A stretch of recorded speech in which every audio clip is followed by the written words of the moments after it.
Bapak Ibu hadirin hadirat yang dimuliakan oleh Allah Subhanahu wa Ta'ala, tamu yang membawa berjuta kebaikan akan segera hadir menyapa kita semuanya, yakni bulan Ramadan yang mulia. Mudah-mudahan Allah memberikan taufik kepada kita semua untuk dapat nantinya mengisi bulan Ramadan yang mulia ini dengan berbagai kegiatan yang semaksimal mungkin dalam bentuk ibadah-ibadah, ketaatan-ketaatan, amal soleh kepada Allah Subhanahu wa Ta'ala. Dan di dalam bulan Ramadan yang agung ini, mudah-mudahan kita bisa senantiasa meraih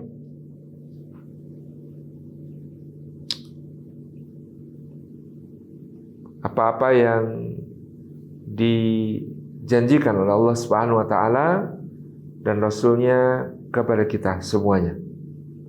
Sebagai umat Muhammad sallallahu alaihi wasallam yang amat bersyukur, Allah menganugerahkan kepada kita satu bulan yang khusus diberikan kepada umat Muhammad sallallahu alaihi wasallam. A'udzubillahi minasyaitonir rajim. Firman Allah Subhanahu wa taala, "Syahrul Ramadan alladzi unzila fihi al-Qur'an hudan lin-nasi wa bayyinatin minal huda wal furqan. Faman syahida minkumus syahra falyasumhu." Bulan Ramadan, bulan yang di dalamnya diturunkan Al-Qur'anul Karim sebagai petunjuk bagi manusia dan penjelasan atas petunjuk itu, dan yang akan menjadi pembeda yang hak dan yang batil dan kekuatan jiwa bagi orang yang mendapatkan petunjuknya untuk membedakan yang hak dan yang batil, mengikuti hak dan meninggalkan yang batil, membedakan yang baik dan yang buruk, mengikuti yang baik, meninggalkan yang buruk, membedakan antara yang terpuji dengan yang tercela, mengikuti yang terpuji.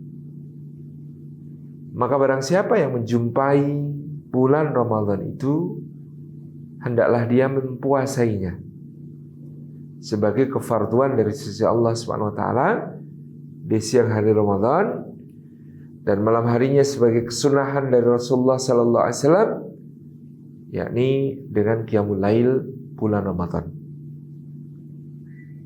Bapak Ibu hadirin hadirat yang dimuliakan oleh Allah, di dalam ayat ini ada banyak poin yang bisa kita ambil sebagai ibrah kita untuk menyongsong bulan Ramadan.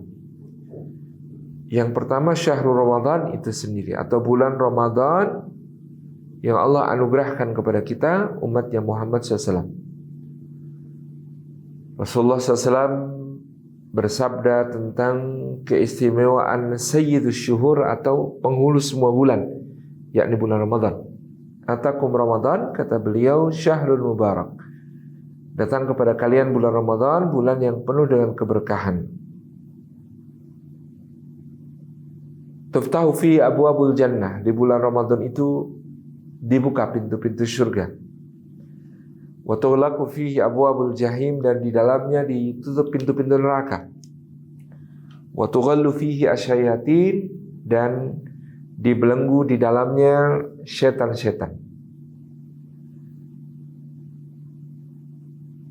Man hurima khairaha faqad hurim, siapa yang terhalang dari kebaikan yang besar di bulan Ramadan itu, maka sesungguhnya dia betul-betul terhalang dari kebaikan yang banyak.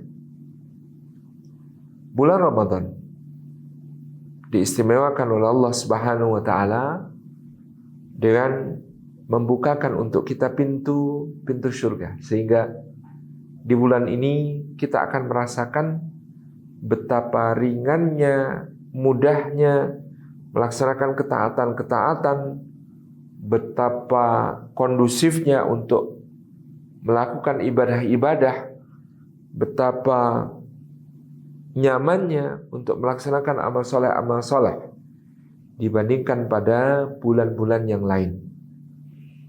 Ini sebagai gambaran kepada kita betapa Allah Subhanahu wa taala memang menjadikan Ramadan sebagai bulan berkah yang kondusif untuk melaksanakan berbagai amal soleh dan ketaatan, di mana tidak ada di bulan selain Ramadan ya kita bisa melaksanakan sholat berjamaah yang sesemangat di bulan Ramadan. Tidak ada di luar bulan Ramadan kita berpuasa seringan dan bersemangat di bulan Ramadan. Tidak ada di luar bulan Ramadan kita bisa qiyamul lail hampir tiap malam seperti yang kita lakukan selama bulan Ramadan. Tidak ada di luar bulan Ramadan semangat kita untuk membaca dan menghatamkan Al-Quran Karim yang seperti kita rasakan di bulan Ramadan, dengan tilawah, dengan tadarus, dengan tadabbur, dengan baca tafsir dan lain sebagainya. Tidak ada di luar bulan Ramadan di mana sedekah-sedekah kita, infak-infak kita sebersemangat yang kemudian kita tunaikan di bulan Ramadan. Jadi semua ibadah karena dibukanya pintu-pintu surga oleh Allah Subhanahu wa taala menjadi sangat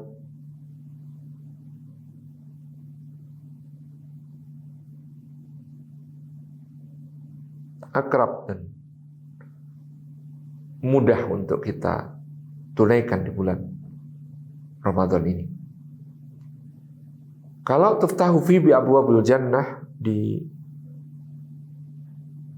buka di dalamnya pintu-pintu surga, maka wa tughlaqu fihi abwabul jahim, ditutup pula pintu-pintu neraka.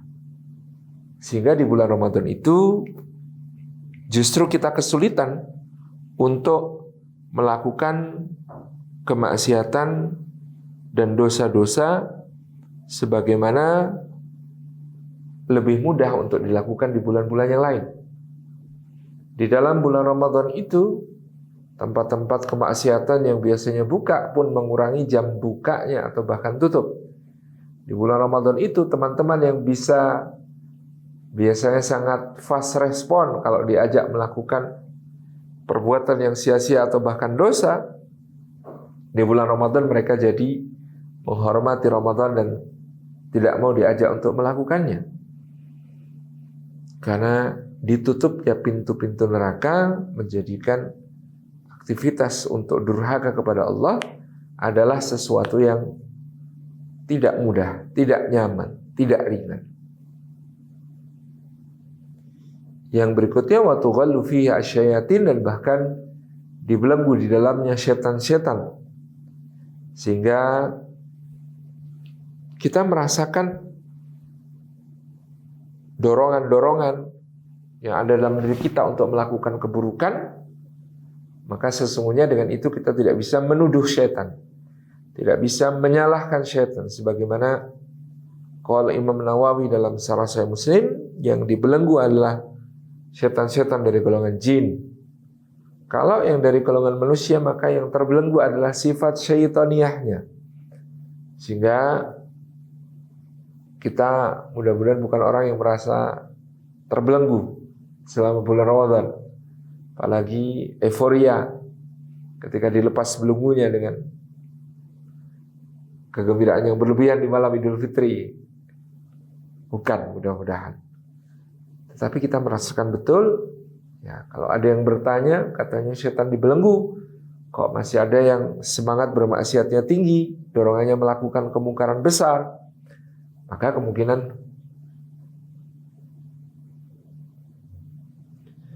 kemungkinan besar itu bukanlah berasal dari setan, tetapi dari hawa nafsu yang disebutkan oleh Nabi Yusuf alaihissalam, inna nafsa la'ammaratun bisu'.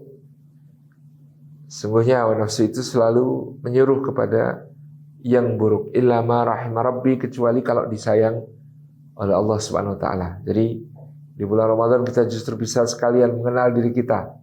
Ya Allah, ini setan-setan sudah dibelenggu, tapi kok keinginan bermaksiatnya masih kuat. Ya berarti selama ini jangan-jangan kita menuduh tanpa bukti kepada setan. Ya setan, maksiat deh saya. Padahal kata setan barangkali, ye kamu mah tidak usah saya goda, sudah terjerumus sendiri, gitu. Jadi di dalam apa yang kemudian kita rasakan di bulan Ramadan, justru ada kesempatan untuk bermuhasabah. Sampai di mana diri kita, sampai di mana hawa nafsu kita, sampai di mana kemudian kita lepaskan diri kita dan kita kelola hawa nafsu ini, karena kita sudah kenal betul seperti apa level hawa nafsu kita. Mudah-mudahan bisa kita kalahkan, mudah-mudahan bisa kita atasi, kita kontrol selama bulan Ramadan, untuk kemudian setelah bulan Ramadan ya kita bisa mengelolanya secara lebih baik daripada sebelumnya. Jadi istimewa sekali ketika Allah mengatakan syahrul Ramadan, bulan Ramadan yang Rasulullah SAW sebutkan tadi, tuftahu fiha abwabul jannah wa tughlaqu fiha abwabul jahim wa tuqallu fiha syayatin. Dari sisi itu kita sudah mendapatkan keutamaan yang luar biasa dari bulan Ramadan kita. Syahrul Ramadan.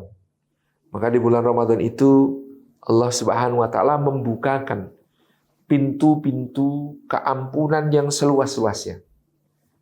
Secara umum disebutkan dalam hadis riwayat Muslim, as-salawatul khamsu wal jumu'ah ila al-jumu'ah wa Ramadan ila Ramadan wa kafaratun lima bainahunna majtunibatil kabair. As-salawatul khamsu, salat yang 5, wal jumu'ah ilal jumu'ah, dan Jumat ke Jumat, wa Ramadan ila Ramadan, dan Ramadan sampai Ramadan berikutnya, mukaffaratun, menjadi penghapus dosa-dosa, lima bainahunna, di antara apa-apa yang ada padanya tadi, majtunibatil kabair, yang dengan syarat dihindari atau dijauhi dosa-dosa besar.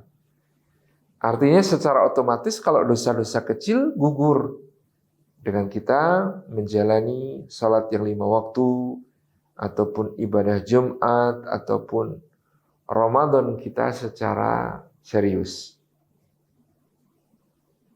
Untuk dosa-dosa besar, dosa-dosa khusus, tentu diperlukan taubat yang khusus.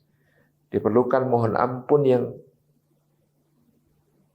khusus, diperlukan untuk istighfar yang lebih banyak, gitu ya. Itu kaitannya dengan dosa-dosa besar. Tapi kalau dosa-dosa kecil, larut bersih tadi dengan amal-amal soleh yang tadi kita bacakan. Maka betapa gemasnya Jibril alaihissalam ketika mendapati ada orang yang dilewati bulan Ramadan, dia biarkan bulan Ramadan itu berlalu dan dia kemudian belum diampuni oleh Allah Subhanahu wa taala. Jadi sampai dia berdoa minta diaminkan oleh Rasulullah SAW. Dia mengatakan,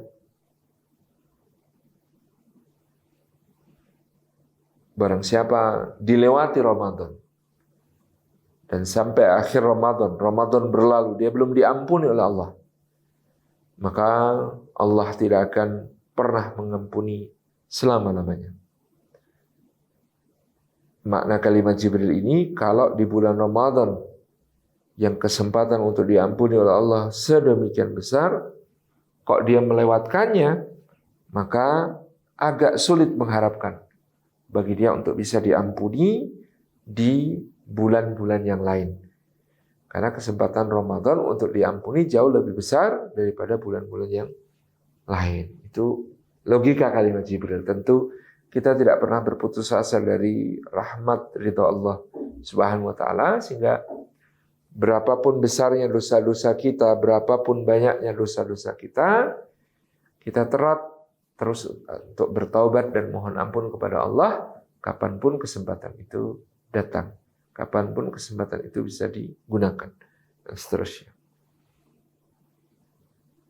Kemudian Allah Subhanahu wa ta'ala juga melipat gandakan amal-amal soleh di dalamnya.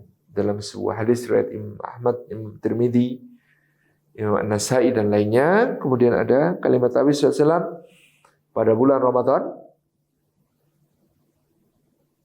amalan-amalan yang sunnah oleh Allah Subhanahu wa ta'ala di sisinya ditulis sebagai amalan wajib dari anak Adam.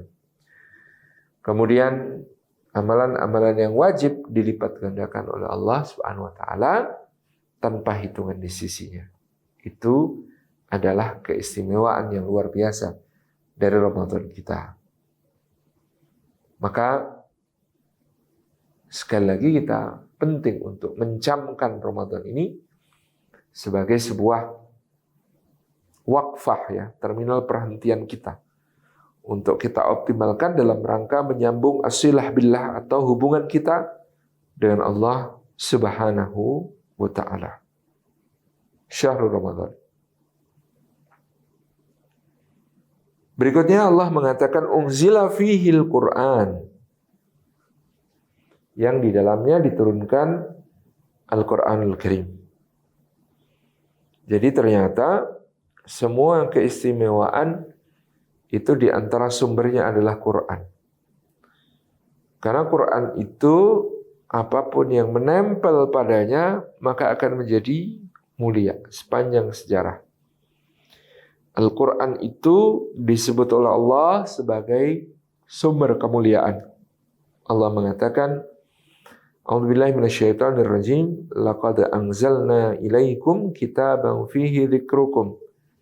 Sungguh benar-benar telah kami turunkan kepada kalian sebuah kitab yang di dalamnya terdapat sumber-sumber kemuliaan bagi kalian. Karena memang segala sesuatu yang bernisbat, bersambung dengan Quran, maka dia akan menjadi yang paling mulia. Contohnya ya bulan Ramadan. Kenapa bulan Ramadan bisa menjadi bulan paling mulia, mengalahkan arba'atun hurum atau 4 bulan mulia yang lain dalam sisi keutamaan di sisi Allah? Ya karena di dalamnya diturunkan Al-Quran.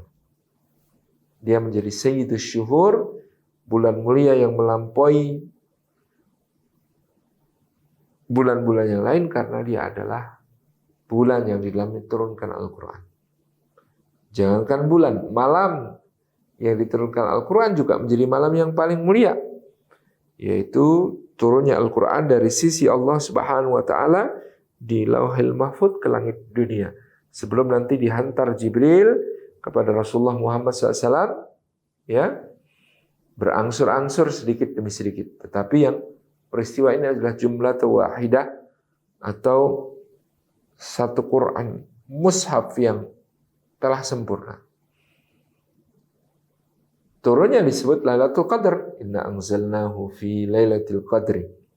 Sungguhnya kami telah menurunkan Al-Quran itu di dalam malam Al-Qadar, malam kemuliaan. Sehingga di sini malam yang di dalamnya diturunkan Al-Quran juga menjadi malam paling mulia. Bagaimana dengan malaikat? Malaikat yang paling mulia adalah malaikat yang membawa wahyu Quran. Bagaimana dengan nabi-nabi? Nabi yang paling mulia adalah nabi yang menerima wahyu Al-Quran. Bagaimana dengan tempat-tempat di bumi? Tempat yang paling mulia di bumi adalah tempat yang menjadi nisbat turunnya Al-Quran. Ada ayat-ayat yang disebut Makkiyah, yang dinisbatkan kepada kota Makkah. Maknanya yang turun sebelum hijrah Nabi SAW. Ada ayat-ayat Madaniyah yang dinisbatkan kepada kota Madinatul Munawwarah, tempat Rasulullah SAW berhijrah dan kemudian berjuang sampai akhir hayatnya di kota tersebut, dimakamkan di kota tersebut di Madinatul Munawwarah. Maka dinisbatkan semua ayat yang turun sebelum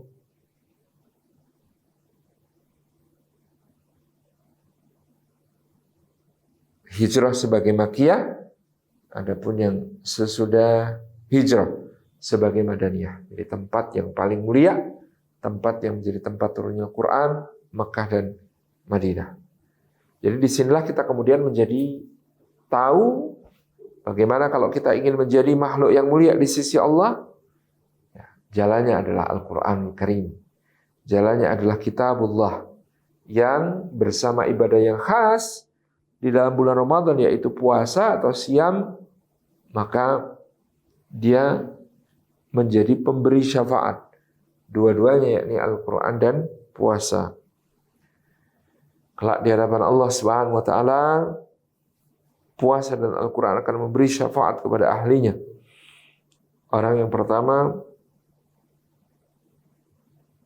yakni puasa, si amal yang pertama yakni puasa, mengatakan, ya Allah, aku telah menahannya dari syahwatnya, dari apa yang diinginkannya pada siang hari sampai dia merasa lapar dan dahaga. Itu yang dikatakan oleh puasa. Maka jadikan ya Allah dia min ahlil jannah, min ahlil khair. Itu yang dikatakan oleh puasa. Al-Quran tidak mau kalah, dia mengatakan kepada Rabbnya Jalla Jalaluh, ya Allah, telah kutahan dia di malam hari dari kantuknya, dari pembaringannya, dari tidurnya yang nyenyak, untuk kemudian berdiri sholat di belakang imam, berdiri sholat yang membaca ayat Al-Quran di dalamnya. Ini menjadi sebuah aktivitas ibadah yang luar biasa. Di dalam bulan Ramadan, Al-Quran dan puasa menjadi dua yang memberi syafaat di yaumil qiyamah kelak. Maka Quran menjadi perhatian penting kita di bulan Ramadan.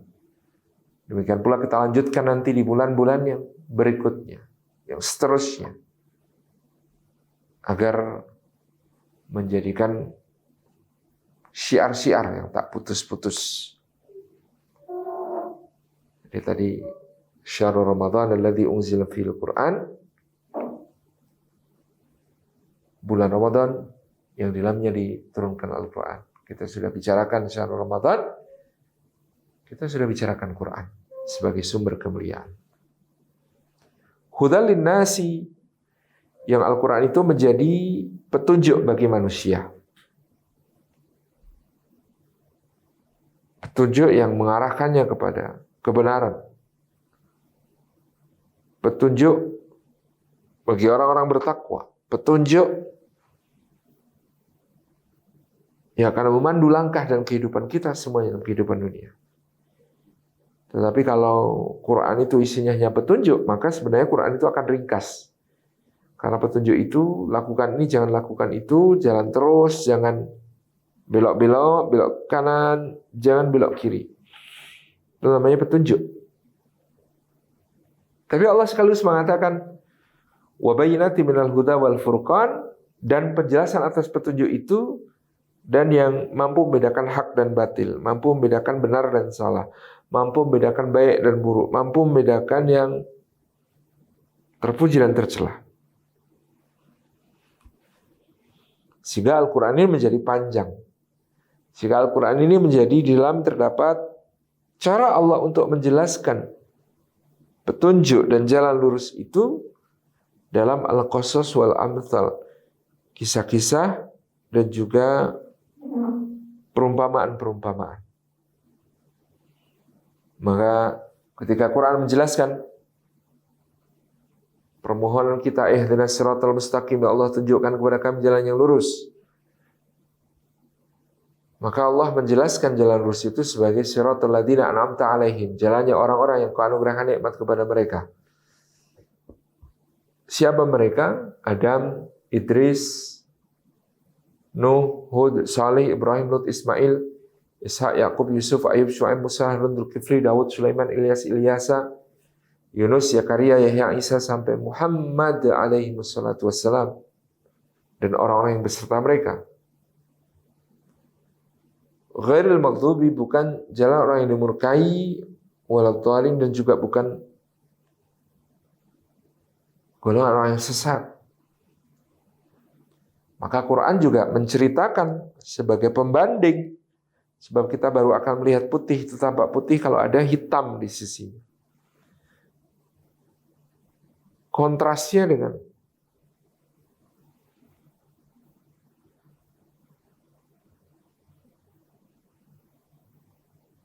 jalannya orang-orang yang dimurkai, jalannya orang-orang yang sesat, yang juga menjadi kisah-kisah Quran.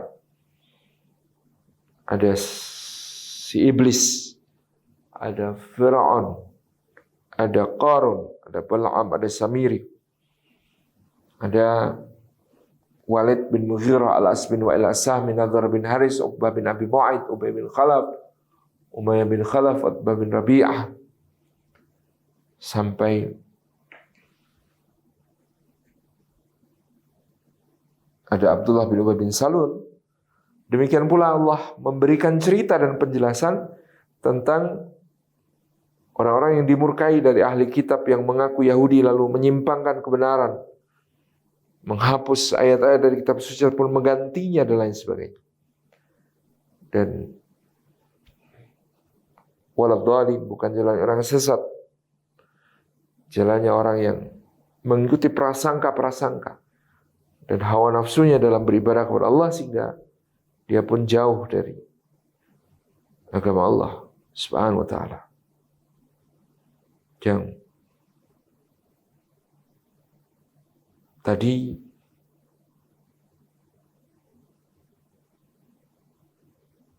menjadi cerita yang lengkap di dalam Al-Quranul Karim untuk kita perhatikan manakah jalan orang yang lurus, orang yang diberi nikmat, manakah jalan orang yang dimurkai,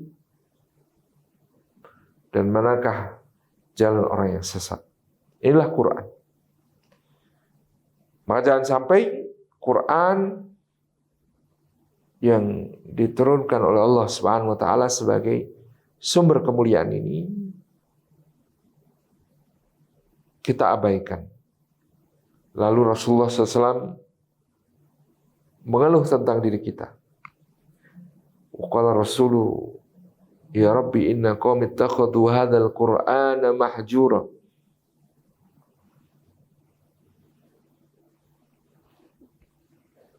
Dan berkatalah Rasul, duhai Rabbku, sungguhnya kaumku telah menjadikan Al-Quran ini sebagai sesuatu yang dijauhi, yang tidak dipedulikan, yang ditinggalkan, mahjura.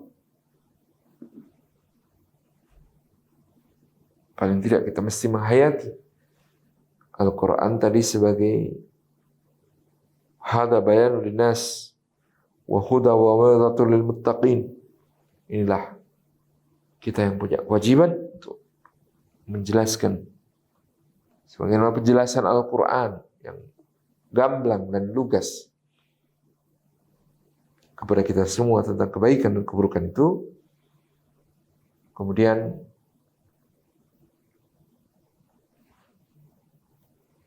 kita bisa menyampaikan syiar Quran untuk menjadi jalan kebaikan bagi sesama. Maka sepanjang Ramadan, Quran harus menjadi salah satu program prioritas kita. Baik itu tilawahnya, tadarusnya, ta'limnya, tadaburnya, dan lain sebagainya.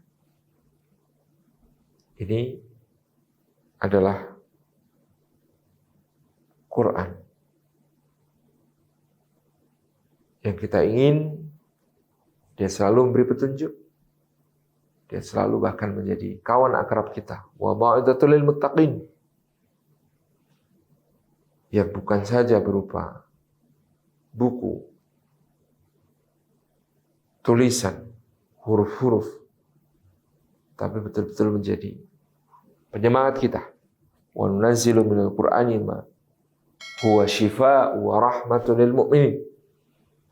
Dan kami turunkan bagian dari Al-Quran itu yang sebagiannya pun menjadi syifa, penyembuh, dan rahmat bagi orang-orang beriman. Penyembuh pula pada apa-apa yang ada dalam dada. Syifa'un lima fis sudur. Ramadan, bulan kemesraan kita dengan Allah melalui Al-Quran, agar kita mampu mengamalkan petunjuk-petunjuk Quran tersebut. Yang berikutnya, kata-kata insyaallah adalah faman syahida minkum asyhara falyasumhu. Barang siapa di antara kalian hadir di negeri yang menjumpai bulan Ramadan itu, hendaklah dia mempuasainya. Maka puasa kita kali ini puasa istimewa. Kalau kita mempelajari tarikhut tasyrik dari yang semula 3 hari setiap bulan dihimpun menjadi satu di bulan Ramadan. Pada saat itu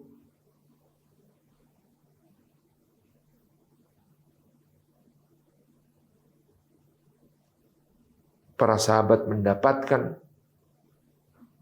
keterangan dari Nabi SAW bahwa puasa mereka bernilai 10 kali lipat dibandingkan puasa umat-umat yang lain. Ibadah mereka setara dengan 10 kali lipat ibadah umat-umat yang lain. Maka ketika 30 atau 29 hari Ramadan itu disusuli dengan puasa 6 hari di bulan Syawal, 35 atau 36 total jumlahnya, maka karena puasanya umat Muhammad SAW 10 kali lipat puasa umat-umat yang lain, maka dia menjadi bernilai puasa setahun penuh, menjadi bernilai puasa seluruh hari. Karena apa? Karena tadi amalnya umat Muhammad SAW dilipat gandakan sampai 10 kali sebagai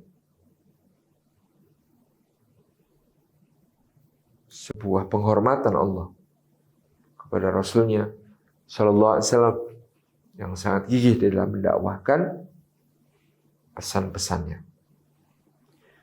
Faman syahida minkum asyhara falyasumhu. Barang siapa menjumpai Ramadan itu, hendaklah dia mempuasainya dengan puasa yang dia tekuni, dengan puasa yang dia sambung dengan puasa 6 hari di bulan Syawal. Maka dia seakan-akan seperti orang yang tidak pernah putus puasanya di sepanjang tahun di umatnya Rasulullah Sallallahu Alaihi Wasallam ini. Bapak Ibu hadirin hadirat yang dimuliakan Allah, maka ayat ke-185 surat Al-Baqarah ini bisa menjadi pengingat yang tidak pernah kita lalaikan dalam mengenali keutamaan dan fadilah puasa dan juga keutamaan serta fadilah bulan Ramadan yang akan kita songsong. Dan mari kita isi Ramadan kita sebagai bulan kemesraan kepada Allah Subhanahu wa taala. Karena di ayat ke-186 ada kata-kata yang sangat mesra dari Rasulullah SAW, dari Allah Subhanahu wa taala. Kata-kata yang berbunyi, wa idza sa'alaka 'ibadi anni fa inni qarib ujibu da'wata da'i idza da'an falyastajibu li wal yu'minu bi la'allahum yarsudun. Bahwa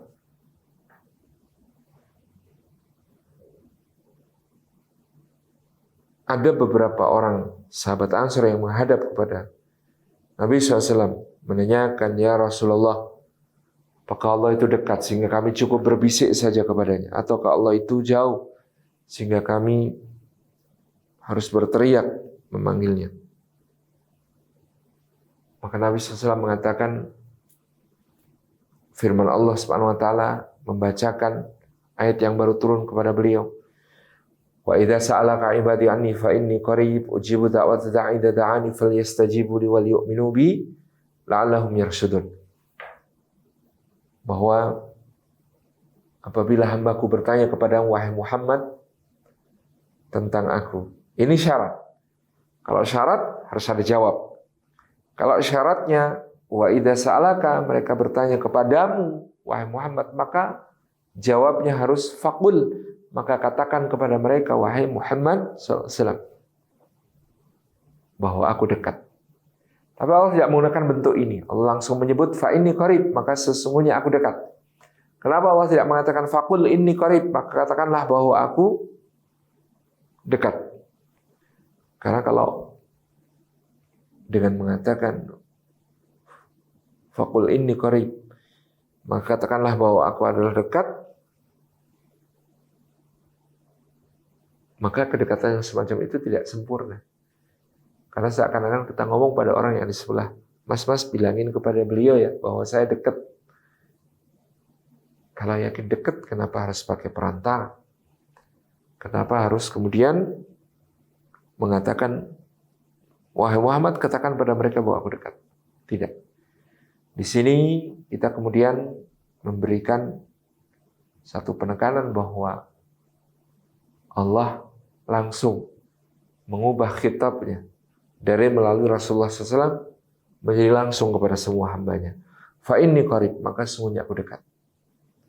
Dekat untuk apa? Kita punya orang dekat, justru kadang bisa merepotkan dan menyusahkan kalau dekatnya karena ada kepentingan. Tetapi Allah, kepentingannya satu-satunya adalah ujibu da'wata da'i dada'an.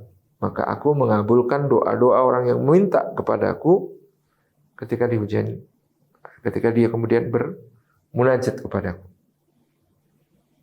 Falyastajibuli, maka hendaklah dia penuhi seruanku. Wal yu'minu bi, dan hendaklah dia beriman kepadaku. La'allahum yarshudun. Itulah seruan Allah yang sangat indah. Maka hendaklah mereka memenuhi seruan-seruanku. Maka hendaklah mereka beriman dengan iman sejati kepadaku. Allahum yarshudun. Mudah-mudahan mereka semua mendapatkan irsyad petunjuk dari Allah Subhanahu wa taala. Selamat bermesra dengan Allah Subhanahu wa taala di bulan Ramadan dengan dibersihkan tubuh kita dari perkara-perkara yang bisa menghalangi kemesraan dengan Allah.